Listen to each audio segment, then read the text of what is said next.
हुआ है, सियासत गर्म है सर, लगा हुआ आप है, लोग क्या मांग करेंगे? तो क्या बाहर लेके जाएंगे? सर बोलिए।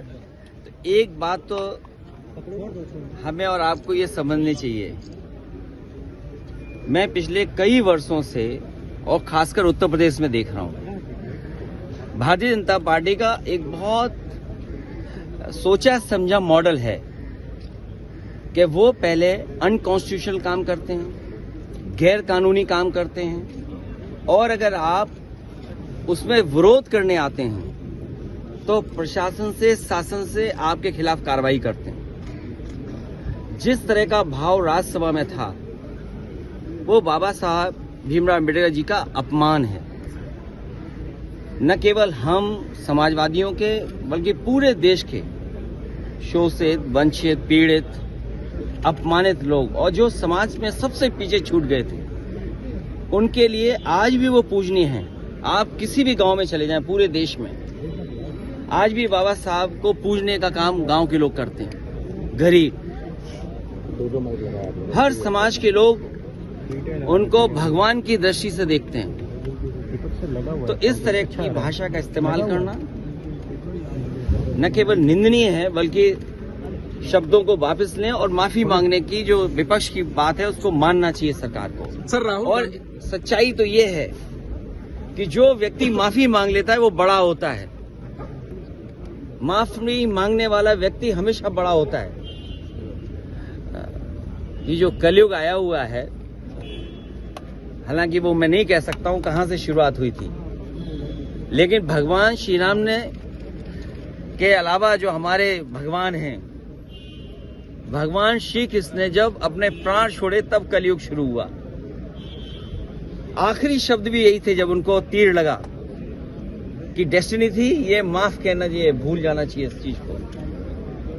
तो कम से कम सरकार को जिनकी भाषा से, व्यवहार से पूरे देश का सेंटिमेंट बाबा साहब भीमराव अम्बेडकर जी के लिए जो अपमान की तरह भाषा इस्तेमाल हुई, उस पर माफी मांगनी चाहिए और शब्द वापस अपने लेने चाहिए। सर राहुल गांधी पर एफआईआर हुई है सर, उस पर क्या कहेंगे? देखिए, ये हालांकि मेरी स्पीकर साहब से बात नहीं हुई और दूसरे पॉलिटिकल लीडर से बात नहीं हुई, लेकिन ये लोकसभा का परिसर है, इसमें सबसे ज्यादा सुप्रीम अगर कोई है तो स्पीकर साहब हैं। अब सोचिए आप, बीजेपी के लोग तो स्पीकर के साहब के ऊपर भी चले गए।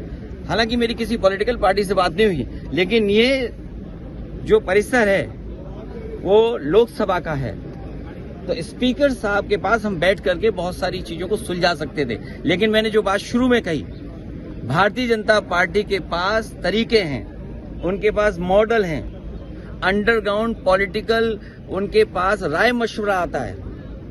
वो कब ध्यान हटा दें, और पहले तो खुद अनकॉन्स्टिट्यूशनल काम करते हैं, पहले खुद गैरकानूनी काम करते हैं और फिर शासन प्रशासन से ऐसा कुछ करते हैं जिससे कि दूसरे पर आरोप लग जाएं। और मैं तो फरक्काबाद के सांसद जी को देख रहा था, वो सर्टिफिकेट वाले सांसद हैं। अगर उनको इलाज, दवाई की जरूरत हो तो उनके लिए सलाह यही है कि हम फरक्काबाद से डॉक्टर बुला करके फ्री इलाज करा सकते हैं उनका। सर बर्ग साहब पे एक और एफआईआर हो गई है, बिजली चोरी का एफआईआर। फिर मैं बोल रहा हूं आपसे, ये बीजेपी का मॉडल है।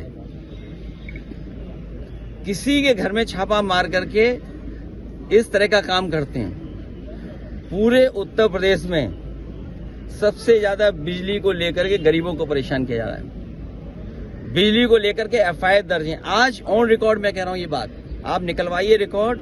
सबसे ज्यादा बीजेपी के लोगों ने मुकदमे दर्ज कराए हैं किसानों पे, गरीबों पर, और जानबूझ करके। आपकी कोई सुनवाई नहीं है, अधिकारी उनके हैं, अधिकारी खुद हाथ खड़े कर देते हैं, कहते हैं हम पे ऊपर से दबाव है। ऊपर से किसका दबाव है? मुख्यमंत्री जी का खुद दबाव है। और आज आपने अखबार में पढ़ा कि जब 5 लोग मर गए, न जाने कितनों पे झूठे मुकदमे लग गए, न जाने कितनों को अपमानित होना पड़ा है, घरों में पुलिस गई है, महिलाओं के साथ अपमान का व्यवहार हुआ, तब कह रहे हैं कि हर मंदिर को नहीं खोदना चाहिए।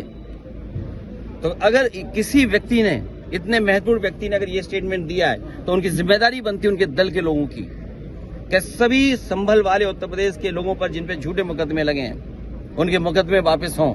हालांकि जान वापस नहीं कर सकते, कोई धरती पर ऐसा नहीं जो जान वापस कर दे।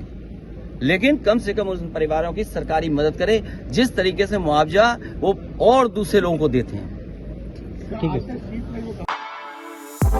For exclusive and insightful videos, subscribe to our new channel ABP Live Premium.